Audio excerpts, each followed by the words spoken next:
अस्सलाम वालेकुम। मुझे कहते हैं नाज़ो, मैं यूँ ही में रहती हूँ। मेरे 2 बच्चे हैं, एक मेरा हस्बैंड है। ये है मेरे घराने की कहानी। आपके घराने की क्या कहानी है, आप मुझे कमेंट बॉक्स में बता सकते हैं। और आज मैं आपके लिए लाई हूँ बहुत ज़बरदस्त स्पेशल फ्रूट चाट रमज़ान के लिए। एपिसोड नंबर 1 है ये मेरा रमज़ान के लिए। तो यहाँ मैंने पानी लिया है और ये सोक करके रख दी थी मैंने। तैमरिंड यानी कि इमली मैंने सोक करके रख दी थी 2-3 घंटे के लिए बस। चाहे तो ओवरनाइट भी आप सोक कर सकते हैं क्योंकि गुठलियाँ निकालने में आसानी हो जाएगी। और यहाँ मैंने पतीला ले लिया है, पतीला ले लिया, उसके अंदर मैं पानी डाला था। पानी डाल के मैंने इसको सोक की हुई जो इमली है वो मैंने इसके अंदर ऐड कर दी है, तैमरिंड। और अभी इसको पकने देंगे यहाँ तक कि ये अच्छी तरह तरीके से गल जाएगी और फिर मैं इसको छान लूँगी। अभी मैंने इसको छान लिया है। हाँ, अभी मैं इसको छान रही हूँ, अच्छे तरीके से छान लेना है और इसमें पानी थोड़ा सा ऐड करके ताकि अच्छे तरीके से जो इसका मिक्सचर है वो अंदर चला जाए। और साथ में ये गुठलियाँ जो है वो हम 1 बाय 1 करके मैं इसको सेपरेट कर लूँगी। और अब यहाँ मैंने ऐड कर दी है शक्कर। आप चाहें तो आप शुगर भी इस्तेमाल कर सकते हैं, ब्राउन शुगर भी एज़ यू विश।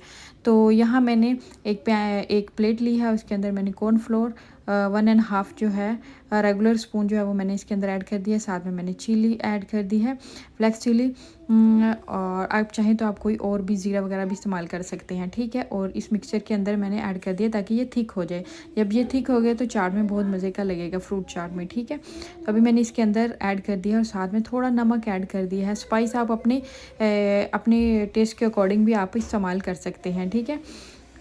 अभी मैं इसको पकाती जाऊंगी लो फ्लेम पे, हाई फ्लेम पे नहीं पकाना, लो फ्लेम पे पकाना है ताकि ये टेक्सचर इसका जो है वो थोड़ा गाढ़ा हो जाए गाढ़ा हो जाए थोड़ा सा। और फिर हम इसको उतार देंगे। यहाँ मैंने एक बाउल ले लिया है और उसके अंदर मैंने ऐड कर दिया है इसको, ठीक है। अभी ठंडा होने के लिए हम रख देंगे थोड़ी देर फ्रिज के लिए। और ये बाउल मैं मार्केट से नया लेके आई थी रमज़ान के लिए और इसी बाउल में मैंने इसको डाल दिया है।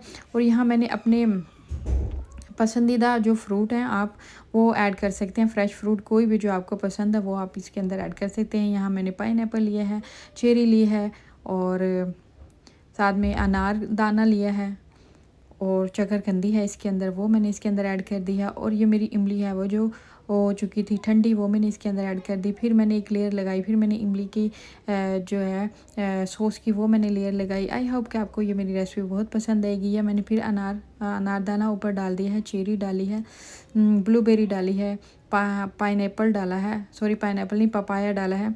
और आप अपनी पसंद का कोई भी फ्रूट ऐड कर सकते हैं, फ्रेश फ्रूट। यहाँ मैंने ड्रिज़ल किया है हनी, आप चाहें तो कुछ और भी कर सकते हैं। आई होप कि आपको मेरी रेसिपी पसंद आएगी।